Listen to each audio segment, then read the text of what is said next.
Welcome to Demystifying Gay Porn. My name is Ike Grande, and if you watch gay porn, I've definitely helped you get off. And so has the gay porn veteran that is sitting next to me for this week's episode. I've tried to get him on the show for 4 years now almost, right? 2019 is 4 years. Jeez, yeah. Yeah. I'm hard to lock down. Yeah. Adult entertainer, gay porn veteran, Brian Vaughn. How are you? I'm good. How are you doing? I can't complain. It's been a minute. Last time I saw you, I think was what? I think you said 2020. Well, 2019 in New Orleans. But you were in New York. We tried to get something together, but we couldn't. Yeah, I was there, working behind camera. Yeah. So and it was so busy. Yeah. No, I really think wanted to do this with you then, but yeah. Yeah, and you sent me, I think, your work sheet and your call times and all that stuff. Oh yeah, I just wanted you to see if anything could possibly work, but even if we got it done early, I was just beat. Yeah. No, I know. Those were early call times and stuff, and it's a shame, but we will get together for Treasure Island and do some stuff. It's been a while since Treasure Island. As you know, I work for Treasure Island, and no longer RFC. But we have a little history with RFC. You shot a scene with Champ in 2017, January 2017 in Las Vegas. Mm-hmm. One of the best scenes I've ever shot. Do people still bring that scene up? Yeah, you guys were awesome. I think it was about 16 to 18 minutes. No cuts. Probably one cut, if anything. You guys didn't need that much of a break. Mm-hmm. That was really hot. Yeah, we just pounded right through it. Yeah, no pun. Or pun intended. Pun intended. Yeah. So you are now living in Vegas, right? Yes. Okay. How long have you been in Vegas? I've been here for about 6 years now. Wow. Okay. Yeah, that's the longest I've ever lived everywhere. I used to be known for just bouncing from one end of the country to the next, and I just landed in Vegas and just felt just where I kind of need to be. You felt good here. Yeah, I like it. I like the vibe. I think it's really, really cool. I am happy to not be on the strip or by the strip. Mm-hmm. I think after your first trip here, you get over the strip really quick. Yeah. Whenever I first moved here, I'm like, oh my God, it's so beautiful. And, I was riding my bike through it. And then after that, I'm just like, okay, I've seen it. I've done it. But it is kind of nice whenever somebody comes to visit and, they have their first experience of the trip, of the strip. And I guess you sort of feel those feelings that they're having. It's like, okay, yeah, it's pretty special. Yeah, you're like, okay, I get it. Yeah. I think I stayed on the strip first and then eventually Fremont, which I enjoy much better than the actual really big where everything is, all the lights and all that shit. Yeah. I enjoy the Fremont experience. Yeah, there's definitely two different types of Vegas experiences that you can have. You have the Fremont, which is as people say, your grandma's Vegas. And then you have the brand new strip with today. I guess today's Vegas. Yeah. I guess that's why I like it, because I feel like a grandma sometimes at this point. I like areas of Nevada that are outside. I drove out to Area 51, which was fun. Yeah. Have you been yet? No. Oh my God, do that drive. It's absolutely gorgeous. I've gone to Red Rock Canyon plenty of times, Valley of Fire. But yeah, I haven't done Area 51. Yeah. I was afraid I was going to get arrested. No, How you're close fine. can you get? You can get, I didn't actually go to the gate. I'm pretty sure we passed it, but when you get really close, you start seeing campers and stuff. Mm-hmm. And that I think would be so much fun. To go camp out by Area 51? Just get a camper for a day and just hang out. Let's do an alien movie. Let's do an abduction That would be movie. amazing. Yes. Anal abduction or something like that. There will be probing. Absolutely. There will be probing. Yeah, for the first time. We need to get a good makeup artist. That would be really, really good. And actually, that whole area, I was going to say it's not really monitored, but I'm sure it is. It's so monitored. But you get out of the car for a second and you don't hear anything. And at night when you drive back, because it's like a 2.5, 3 hour trek, and you drive there, you go to the little alien or whatever there is, and you're like, oh, this is great. And then you're like, okay, I guess I'll head back. And on the way back, you see nothing but stars. And it's like your car is here, and it's like this. So any flat earthers out there, they need to really just they need to be somewhere where they can see like star to star on both sides. You can see like the curve of the world. Yes, the curvature. There we go. Because they're always asking about that. Yeah, it kind of reminds me of whenever I lived in the Midwest, because there used to be like just big empty fields sometimes that I would be going out in and just see nothing, just blackness and stars. You probably even see the Milky Way, and yeah, that sounds good. I want to go to the desert. And yeah, no, you would. I think you'd have a good time. Speaking of, you said where you grew up. Yeah, where'd you grow up? I grew up in Arkansas. Okay. Just kind of bounced around between Northwest and Central, and I had just a nice little upper middle class life. Parents worked hard, and basically taught me that's what you got to do in order to have like a good, successful, happy life. It's just put your back into everything that you do, and I do. And you do, yeah. What was growing up like? Growing up, I just kind of went from one elementary school to the next because my parents were always moving around for jobs, and so yeah, I was just constantly, going from one elementary school, making friends, going to the next one. So I learned how to definitely adapt quick in many situations, and just get to know people, really quick, or else I was just going to be off to the side all the time. And I finally stopped moving around in high school, like at around, my sophomore year, and finally stayed there until graduation. And then after that, I just kind of became a workaholic. Like any teenager, start off in fast food, and just kind of worked that for a good bit until after a good few years, just working my ass off. I was looking around. I'm like, I'm tired of this. I got to do something more. I don't want to be just like stuck here. And when I started going to the gym with some of my coworkers, I started seeing some changes and stuff like that. I'm like, okay, some positive changes. Yeah, some very positive changes to my body. I'm like, you know what? Fuck it. I want to go into some form of entertainment. And eventually I just kind of figured, it's like, you know what? I would love to do like adult entertainment. I love the way my body's going. I loved getting on Cam 4, just to, just kind of see like what the reactions would be. First I was a consumer, and then I started turning my camera on. And, after I just kind of started building the confidence, and then, making my, my fitness journey also kind of like my entrance into porn journey, that's when I finally decided, I'm going to do this full time. And, that's, I know that was way more than no, that's good. It just kind of all rolled it did. It worked out. It's seamlessly almost. But I want to go back just a little bit to you said Cam 4, you started out as a consumer. Before that, what was your relationship with porn like? Well, my relationship with porn was, I always did like to watch gay porn, but, I was in the closet and had to, be quiet whenever everybody was asleep. As a kid, I got really good at listening to like creaks in the floor if someone stopped snoring or anything, and then just like, hurry up, click it off. And of course it was like dial up that we had, and the computer was so fucking slow. I would just barely get through it. But on the nights where it was nice and uninterrupted, this is where I found out my fetish for edging. Oh my God. Oh God. Okay. Yeah. I would just spend like a good 2 or 3 hours just like, watching something, and it would just be the slowest little download. Like maybe 2 or 3 minutes downloaded in an hour. And I'm just like, yes. Okay, wait, no. I'm going to wait until it's done. I'm going to wait until the video's done so I can see like the good stuff. And I would just be like edging for hours as a kid. And finally, like I would go to bed. I would, go to the bathroom, get off, and then I would just go and lay down. God, my balls were so sore. My balls were so sore. For all that jerking off.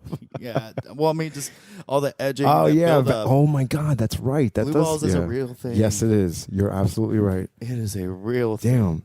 The way you made it sounds like a lot of closeted gay men when they're watching, or gay kids when they're watching gay porn, they can be like trained CIA agents or something, because they're really, you have to make sure that your family's not finding out. You sneak around and do a whole bunch of stuff.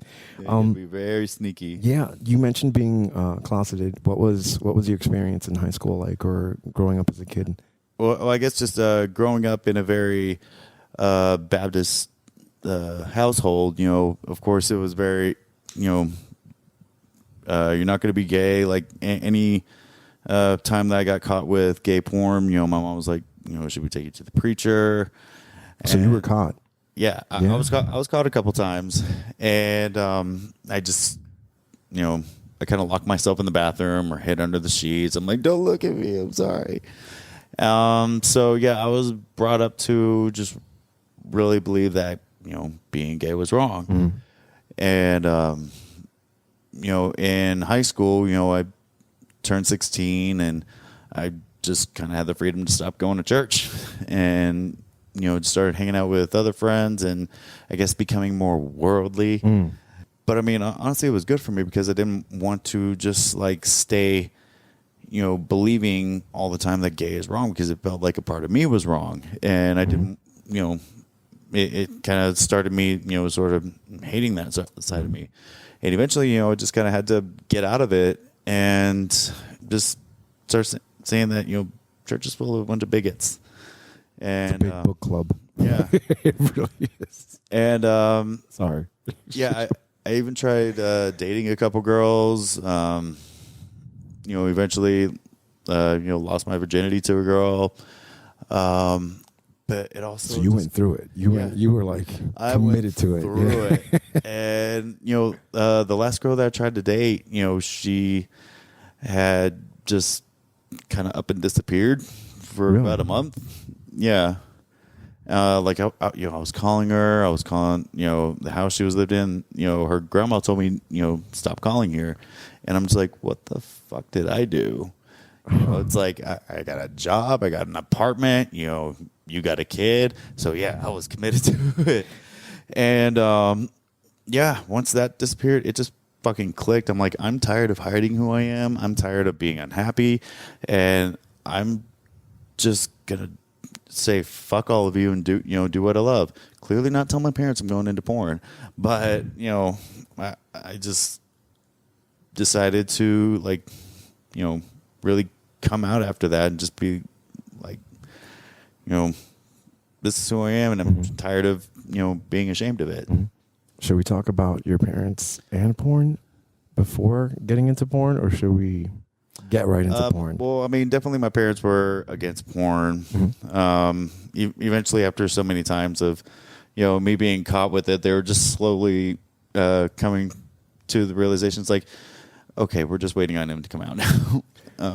But eventually it did come out, and, they're okay with it. And they just said, as long as I'm happy and healthy, just, Wow, you must have challenged a lot of their beliefs when it came to that. Yeah, well, I only came out as being bisexual. Okay, that's always acceptable. Yeah, because that's the first step. I had to instill, that little hope that my parents are still going to get grandkids from me. Just a little bit. I guess it could still happen if I wanted to do a surrogate, but later. Yeah, way later. Yeah, and that I still don't talk about doing porn with them. Do they know? Yeah, they know. They know. Okay. Oh yeah, because there was one year that I just kind of had enough of it, and I got onto my personal Facebook, and I said, you know what, my naked behind is on DVD covers and magazines all over the world. So, bam, there it is. Yeah, that's pretty big, like considering I don't. Adult entertainment is entertainment. Like I've gotten to the point where, but it's such a very it can be such a very personal form of entertainment, because we're literally just being naked and we're showing our everything, our insides even. Yeah, people who watch it, they may not know you. They see you. They know who you are. You're in people's living rooms. You're on people's phones. You're right. It is a personal thing. It's very intimate. The things that I think adult entertainers do They're closer than you think. When I say I've definitely gotten you off in the beginning of the show and I end the show like that, it took a lot of like realizing, like for 10 years, you've been in the business for 10 years. Yeah. You've kind of made a generation who's been watching your porn. Yeah. That PA that was on set yesterday Yeah. was one of your biggest fans. And he was like, I cannot believe I just gave Brian Bonds a water. And I was like, he's just like everyone else, isn't he? He just does porn though, and you love him. You know, so it was really, really cool. We're in our 30s now. I'm in my 40s, but he's in his 20s. He's in his mid 20s, and the generations are now growing up watching your stuff. And like I've been told by a few people, like even new stars on a Falcon set, you know, that they've been watching me for years. You know, some said that they've been watching me, since they're in high school. And given that it's now 2022, it's a lot easier to believe, because people born in the 2000s can drink now. Yes, that's crazy. Walk around and just have jobs and graduate college and shit. Yeah. So it's always crazy whenever people say, like, I've been watching you since I was in high school or something like that.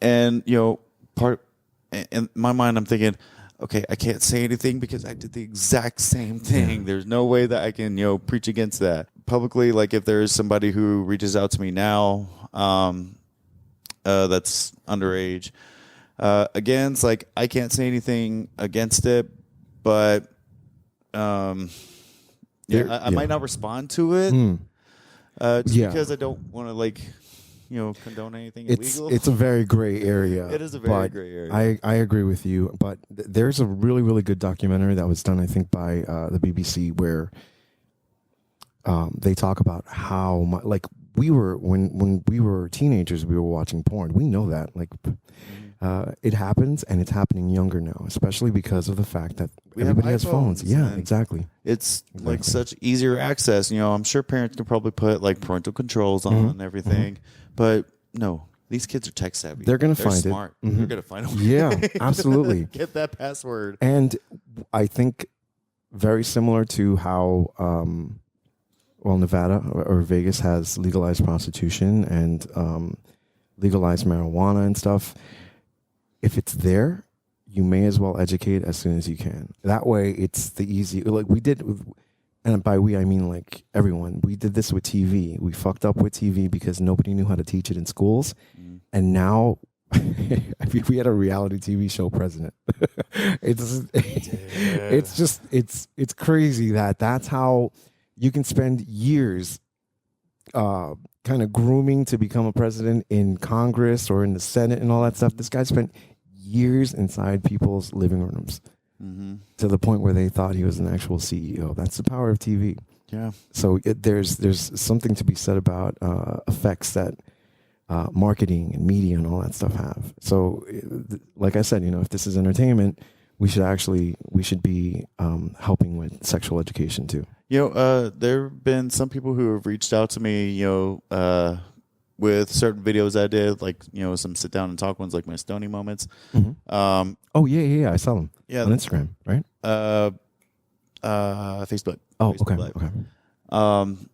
So yeah, there have been a couple times where people have reached out to me because I'll talk on, real enough topics, or hell, maybe it could be like a shared tweet, me sharing a tweet of, I don't know, about Cabanuva.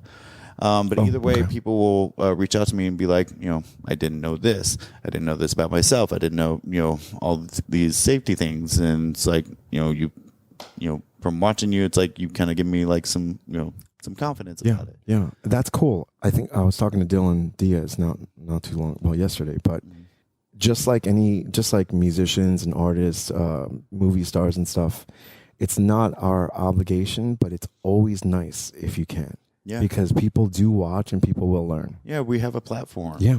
And we should definitely use it. And, as far as like, like I said, with Cabanuva and like trying to teach HIV health. What is Cabanuva too, by the way? Just a quick interruption. Yeah, sorry. Cabanuva is a once every 2 month shot that will help keep a positive person's viral load, undetectable. Okay. It's so much better than having to take a pill every day.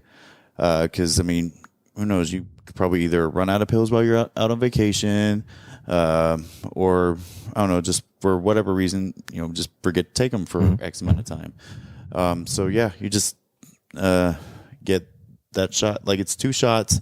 They're big shots, but big shots. Yeah. Oh yeah, they're big shots. Yeah, 2 of those. It started off once a month. Now it's once every 2 months, and you just don't even have to worry about it. Okay. And as far as like using my platform for it, I tweeted a picture. What was it, like last week or something? Show them a butt with 2 little Band-Aids on there, and I'm just like, I'll just take that picture and just use it as a little shout out to HIV medication. Okay, so you are very active in HIV advocacy, right? I try to be, yeah. Okay, do you want to talk about that a little bit?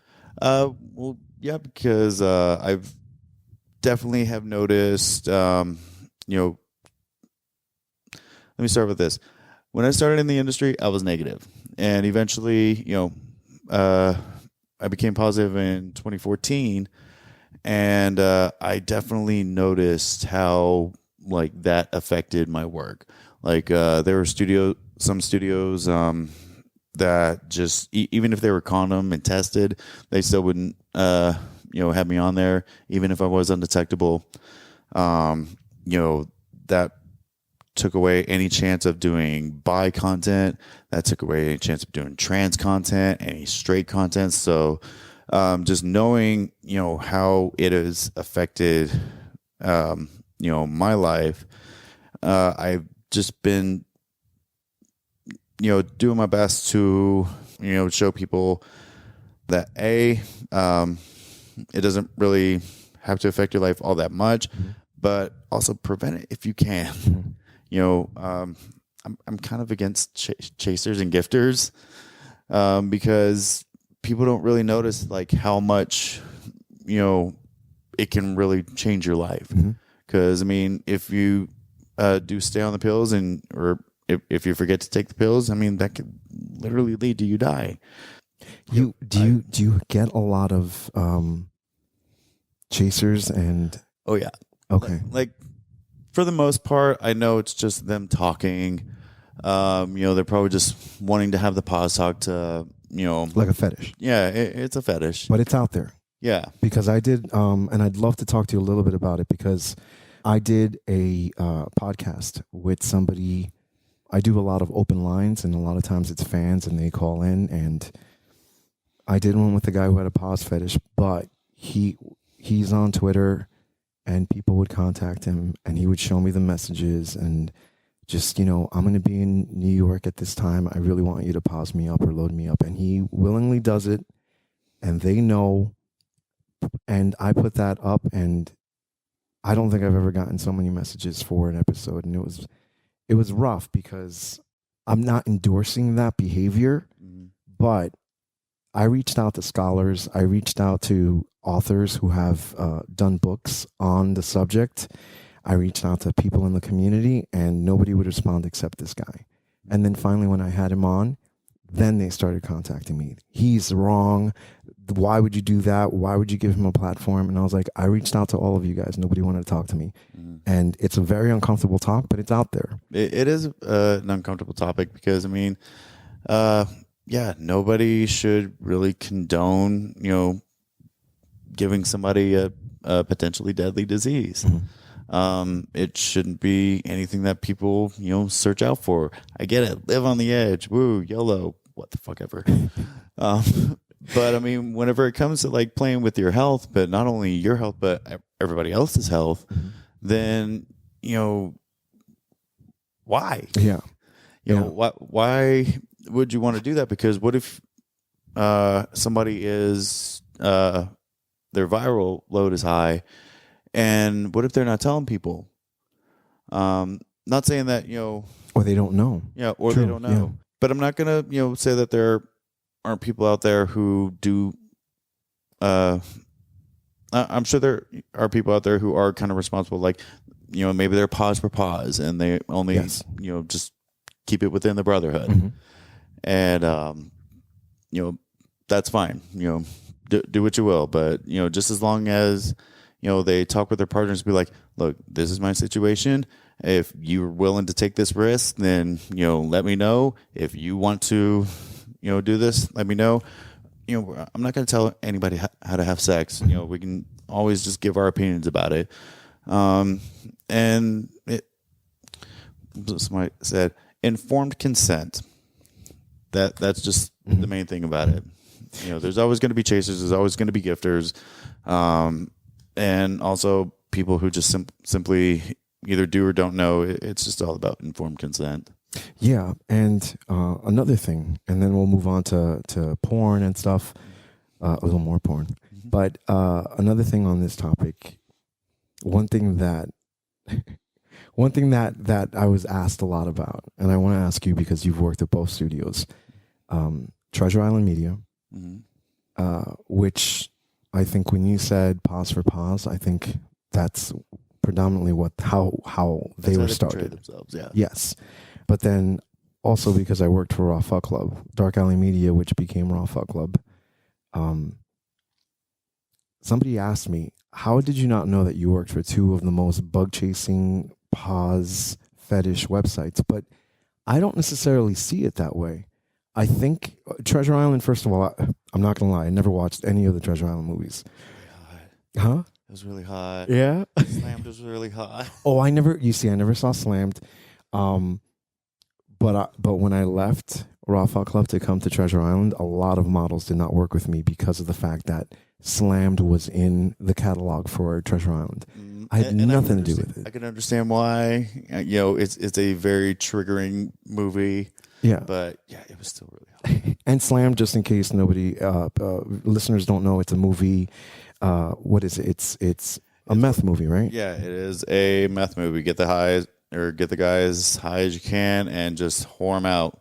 And it was kind of documentary stylish, but definitely a sex tape or a porn. Yeah.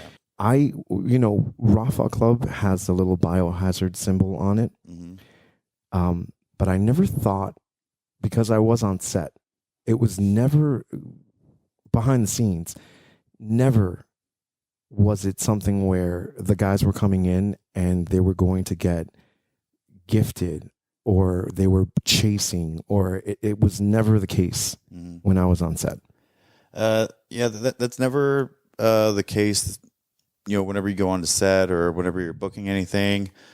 But I guess that boils down to might be the fantasy that's the thing. That's it. It was just fantasy. Yeah. And I think people, this is a good reason or a good understanding of why I think it's important to educate. They believe the fantasy. Yeah, and that's our job. We're as I like to used to say, we're love illusionists. We have to provide an illusion of what people think is real and what people think is hot. Yeah, what gets it like gritty real though. Love illusionist. That's great. Yeah. And even if it's like completely not. Everyone's tested and, negative on prep, on, meds,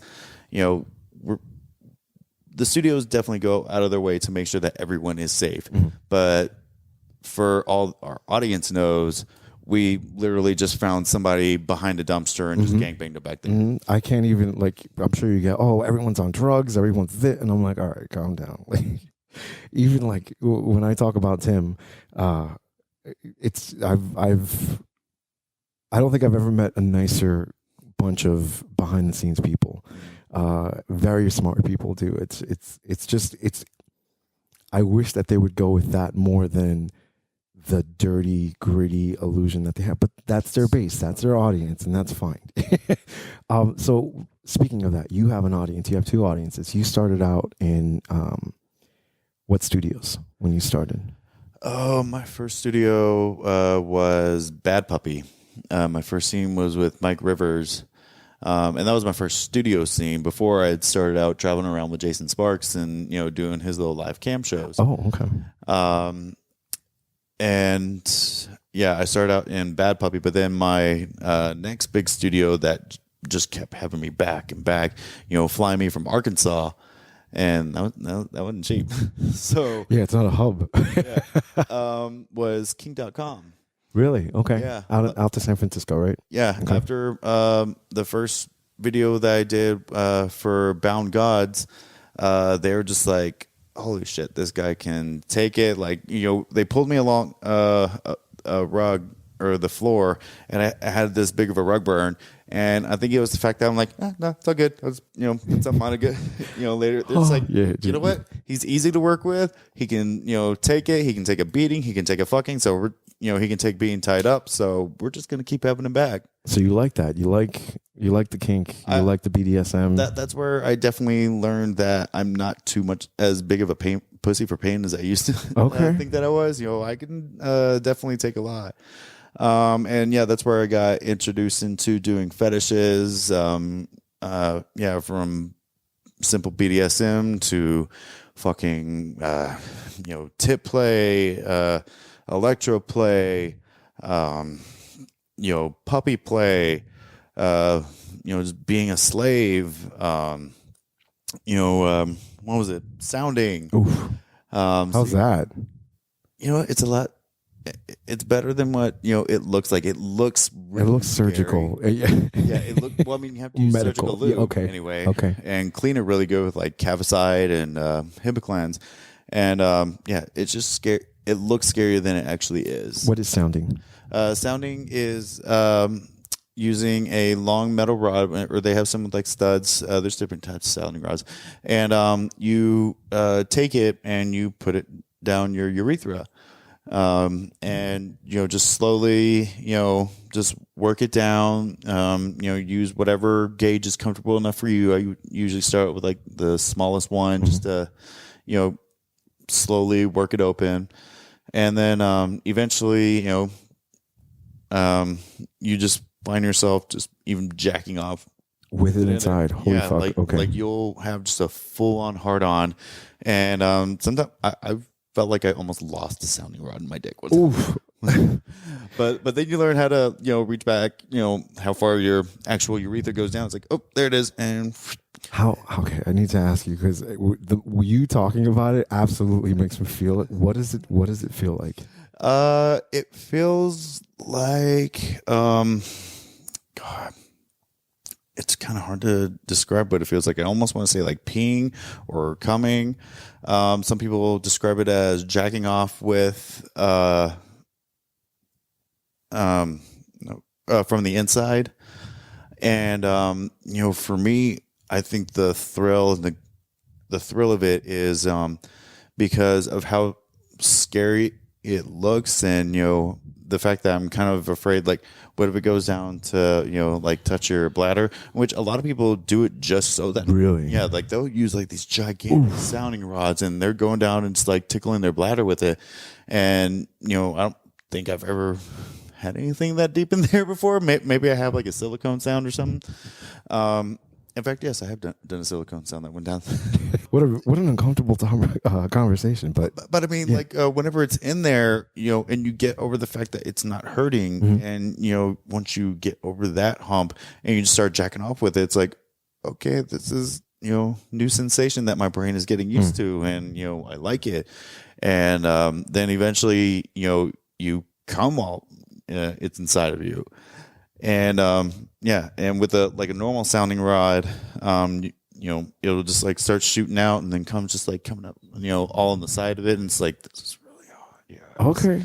And then you just slowly just lift it back out once you're done. Ooh, all right. I guess I'll have to open my mind to watch one of them. I've always seen it, but like from like my 2020 peripheral. I don't want to really watch it. Well, I mean, I got my sounding rods at home. Yeah. You want me to bring them to set? I'm good. I'm good, but thank you. All right, so Kink, Bad Puppy, you have worked for the big ones in Cali? Yes, in Cali, but before then, I had worked, did a lot for Pride Studios. Okay. That big umbrella with all their different like men over 30, extra big dicks. I did a bait bus one time. How was that? It was good, but whenever I look back at it, I was like, what the fuck was I doing with my hair? What was this, horrible sweater thing that they had me in there. And why was I still wearing cargo shorts? So I look back on it, I'm like, yeah, that's young Brian right there. But I mean, I was just kind of excited to, go on a site that I had seen before getting into porn. I'm just like, yes, I would love to do that site. And bitch, I made it happen. Yeah. And so, yeah, I was really excited to do that. I kind of wish I could go back and, do another one just because I know I look a lot better than what I did. Oh yeah, I think my hair was black at that point because of Folsom Street Fair that I did. My first Folsom Street Fair, and then going back to one of the Cali studios that you said, my hair was also black during then. So during that same time, I worked for Next Door Studios. Okay. And I'm glad that I was able to go back and work for them later on down. But yeah, I had worked for Next Door Studios, and that was a really good experience. Yeah. Again, another one of those sites that I had seen, on there, and I'm like, I can't believe I'm fucking here. And looking back on it, it's like, yeah, I probably could have done better in my style. Probably could have done better in a lot of things. But yeah, whenever I started working for all these studios, I was just like, holy shit! Like, my momentum was good, and eventually, like, the studio that I fucking fantasized about working with was Raging Stallion, and yeah, Leo Forte had finally got my foot in the door with them, and from then, God, I have such a long history with Raging Stallion now. But in front of the camera and behind the camera. In front and behind the camera. And, I really started, who was it? No, it was Hot House that I really started my fisting adventure with, in which Raging now owns Hot House. But, yeah, I think that was probably whenever I was really starting to hit the peak, whenever I had my movie called Breaking the Bond. It was a fisting movie, and the cover of it was me getting fisted with a sounding rod. Oh God! Okay, wow, that must have been pure pleasure. Oh yes, that was a lot. I think that was Boomer Banks' hand. Okay, and my butt, and God damn, I forgot where I was going with this whole story. Well, just the studios that you've been working with. That was that before? Was that before was that before you became positive? Yes, that was all before. That was the same year. Same year. Yeah, because it was 2014 whenever I moved out to San Francisco. And that's whenever I had my exclusive contract with Raging, and that's when that movie was made during that time. Now a lot of those studios have bareback themselves. Oh yeah, they pretty much all gone bareback, and it was definitely a much needed transition. I do remember whenever I got the news that they were going to go bareback, dude, I'm hitting up Steve, I'm hitting up Tony, and I'm just like, please, like, put me in one of the first bareback movies. I've worked with you guys for years, my body's on point, all this stuff. But the transition period and the way that a lot of studios had to go with it was either not using positive guys right away, or just putting like status couples together and stuff, and zero sorting. Yeah, and they they have their exclusives, and their exclusives are going to be chosen before anything. So long story short, I was not able to do the first bareback for Raging Stallion.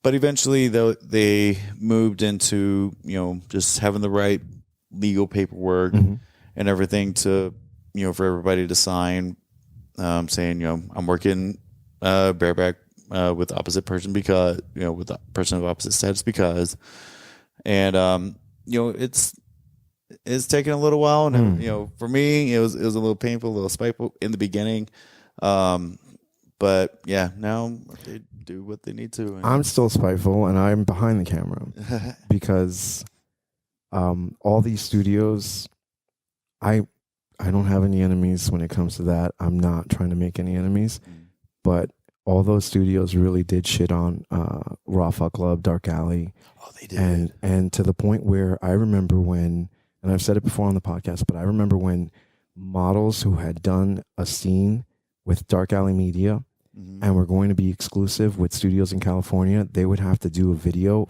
especially for Chichi LaRue. These are not your, this is not your expressed statement or view or anything. I can say it, but they would have to do a video apology for working for Bareback Studios. And that kind of shit really bothers me because now they're doing bareback porn too. Yeah. And we, I remember I have 13 years with this company where nothing could be nominated for any of the awards, nothing could be, and now it's just like, oh hey, yeah, they're like, what, condom porn? So there's a lot of, it's still kind of like, you know, I'm not bitter, but it's still one of those things where you're like, okay, well, that is something that does kind of stick with you because you know it's like, okay, you're all high and mighty now, and now you're doing the exact same thing. Exactly, you're doing the exact same thing that you shamed me for. Yeah. And, you know, if you made the models do an apology video, maybe y'all should do an apology video, you know, saying, you know, we're sorry that we took this long to be able to accept that bareback is safe. Yeah, I remember when shitting on all of you guys. Yeah, and I remember when Lucas Entertainment came out in 2013 and they went bareback. They were like, "What? No condoms? We've been doing that all the time." And we're just like, yeah, yeah. I was like, because the loudest ones were the ones that kind of quietly made that transition. Yeah, and nobody really. Like, Yeah, money. What? Working with Raw Fuck Club, I want to get to this because they flew me out to 2018. One of my last movies with them was called Gangbang Proposal. Yeah. We didn't know it was going to be called that until they, yeah. Well, okay, so there's a lot of backstory with that. Nick Moretti was fired from Dark Alley, unfortunately. So I got called in for it, and I shot it. It would have been my number one gangbang scene because I did a whole bunch of lists and stuff. But I didn't put it together, so I can't take credit for it. Like, that was Nick Moretti. Yeah. So I stepped in, recorded it. Oh, Hunger FF was second camera. Those were the days, right? Now look at it, fucking. But took it off. Yeah. But you guys were the focus. How did this come? Okay, so in Gangbang Proposal, Brian Bonds proposes to Mason Lear. Yep. How did this come to be? Well, we just got done with a trip, and what was it? We've probably been together for about 6 or 7 months, and we, you know, had our own like little European trip, and you know, I was just, you know, head over heels for him, and you know, just wanted to say like, you know, we've already been through this much with me. We've, you know, gone through all this. You know, so yeah, I wanted to propose to him, and how I thought about doing it at the end of getting gangbanged. First, yes, I thought that would be extremely sweet. It's like, oh, they got gangbanged together, and now he's proposing. But another thing was that I was thinking of. I'm at my job. I'm surrounded by all my friends, and I want to, you know, propose to my boyfriend at work. That is like the most, you know, it happens all the time, but doing it on our, you know, at our work, you know, it's, you know, who's out of, you know, who's out of that? I definitely wasn't trying to do it just for the clout or anything like that. You know, I really had like just those simple intentions, like, you know, just propose to him at work in front of all your friends. Damn. Yeah. My work just so happens to be porn, and my friends just all gangbanged. So you knew, for the most part, you knew all those guys that were there. There were a couple that I think we brought in. Yeah, that went really smooth. That was. And I think I told Ryan about it before, and he came up behind me, and I'm just like, you know, grab the ring.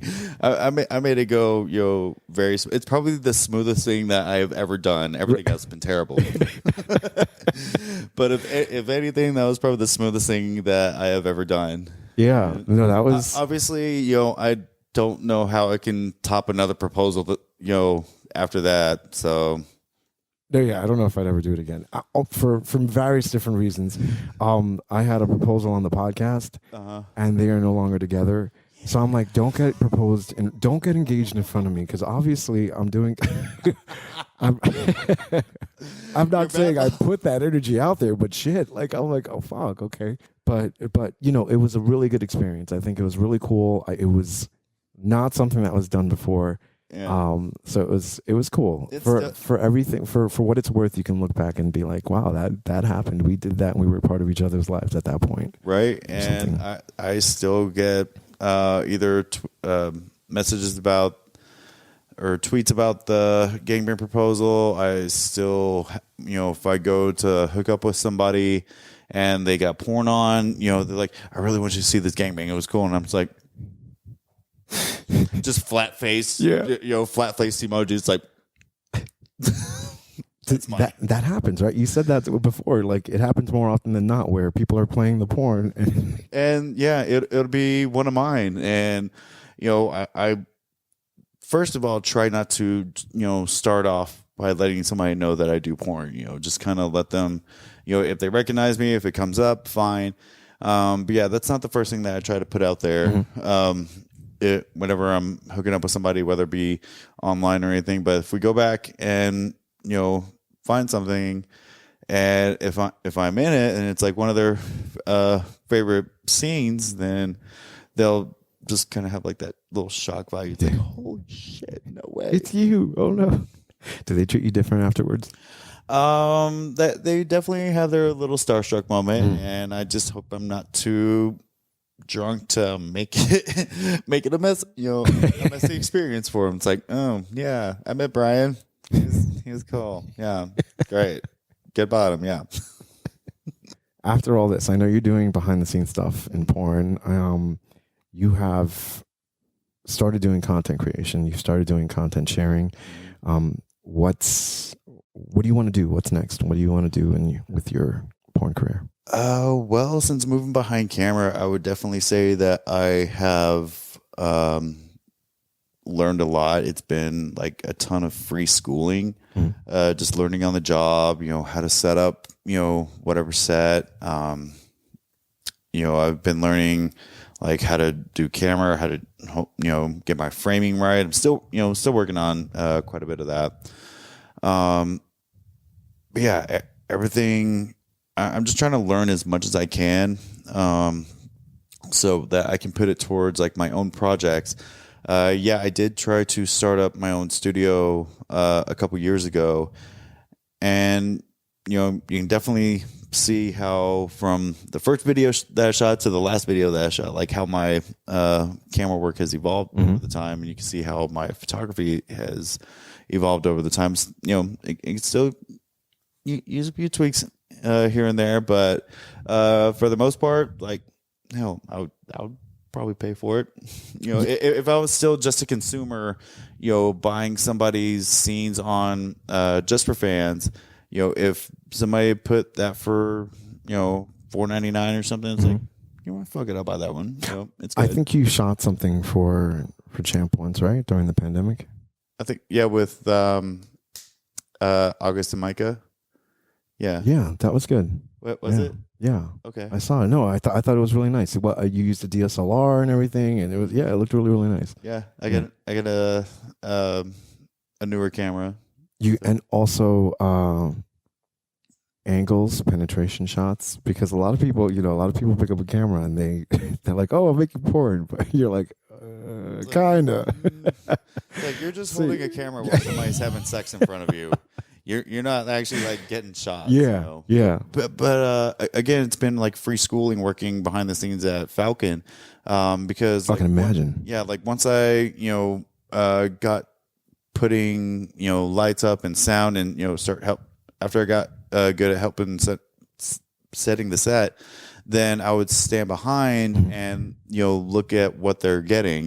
We used to have monitors on everything, so I would just sit by, look at the shots that they're getting, how to get like from penetration all the way up to the bottom's face, and just learn how to get those angles. And,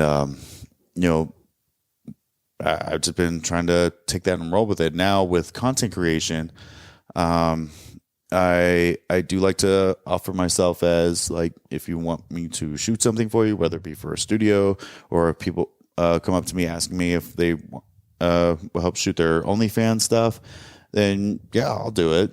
And I think all the learning that I've gone through has really helped make people want to ask me to do stuff for them. I think that shoot, I would take an internship on Falcon even at this point, right? Like it's so fascinating to watch other people work, and be like, oh, okay, well that's how they do it. I just think it's a lot of times it's a production. It's really, really big, and a lot of the shooting that I've done for like Tim and Raw Fuck Club is more walk in, camera ready, take it raw. Like as raw as it can be, and then here you go, take your paycheck and go home. Yeah, personally, I like to, take a little styles from both, and then just make it, my own. Because anybody can, pick up an iPhone, but if you've also got, the training with Falcon, I also try not to overproduce. That's one of my biggest things. Is I don't want to like go too far into trying to make it look like Falcon, and then it just looks even worse. Yeah. So just like find a nice little mix of how to shoot things. Yeah, I like that too. I like storylines, like very minimal, not like a drawn out story. Oh, yeah, like, a good 30-second intro or a minute. Yeah. Well, that's another thing. Whenever I was doing Stony Pup stuff, I wanted to, tell a story while not boring the audience, and just making them like skip, all the way through to the sex. So that's why I developed the Best Little Whorehouse in Vegas. Huh. And well, it's a reason why I developed that one. But I wanted to paint a picture of what it would be like if sex work was legal. But at the same time, it's just the fun of like the entry being Mr. Pam, in there greeting one of the clients, one of the regulars, and it's just a simple, walk in, hi, how you doing? Is Jackson ready? Yeah, you horny? Okay, come on, right this way. Have fun, y'all. And just something simple as that, or hell, with this one series I started. Get Booked. It's based off of the store out here called Get Booked, and they let me shoot there. Oh, really? Yeah. Okay. And that simple storyline was, they're trying on clothes and stuff like that, or trying lube, and things just end up rolling from there. Yeah. See, I can get with that.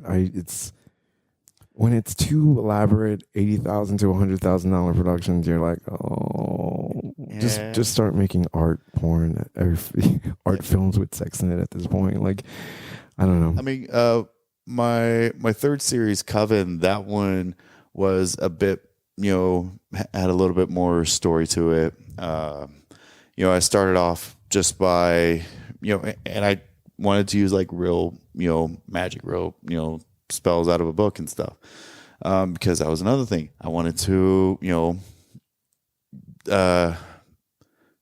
stop demonizing witchcraft in a lot of people's eyes, and so I wanted to use certain spells and stuff like that to like really enhance everything. But after like the first 4 episodes, they were bath spells, and I'm like, okay, it's a little boring. Do something else. And so the 5th episode of Coven was a lot more to it, and it could have been shot better, but it was still something. If you like storylines, then I gave you a storyline. Well, when I like, if I want to watch Coven, if I want to watch Get Booked, where is that? They are on my Stony Pup Just for Fans page. I didn't do a website because with these fans platforms, why I just create a studio page for them. It's on there, or I also sell them in my DMs on OnlyFans and Just for Fans. And yeah, they're not going to go on the wall. They're only going to go just in direct messages. You know, I'll put them in mass messages. I'm probably going to go through again and just go on ahead and send them all again, because I might have new subscribers, you know, expired subscribers, new followers, and you know, some of them probably didn't get the old mass messages of sending those out. So I'm going to go through and just go on ahead and start sending all 3 series out again. There's about 4 or 5 episodes per series, and who knows, maybe I'll probably pick it back up again because it was fun. Yeah, dude, like going from like model and just like, you know, starting up your own studio for real, and everything being self-funded with your home money. You know, it's like, you know, you're scared, but at the same time, it's like, it's happening. Did you say home money? My home money. My home money. Yes. One thing you said yesterday that I thought it was insane, and I won't take up much more of your time, but you called your ass Agatha? Lagatha. Lagatha. Yeah. Okay. So I was a big fan of the show Vikings. I went through all 7 seasons of it. And, you know, I used to just simply call her the Missus. The Missus. Yeah. Okay. You know, the Missus is talking her shit. She needs a sleepy pill. And then after watching Vikings, that's when I was like, you know what? She needs a name. She can't just be the Missus anymore.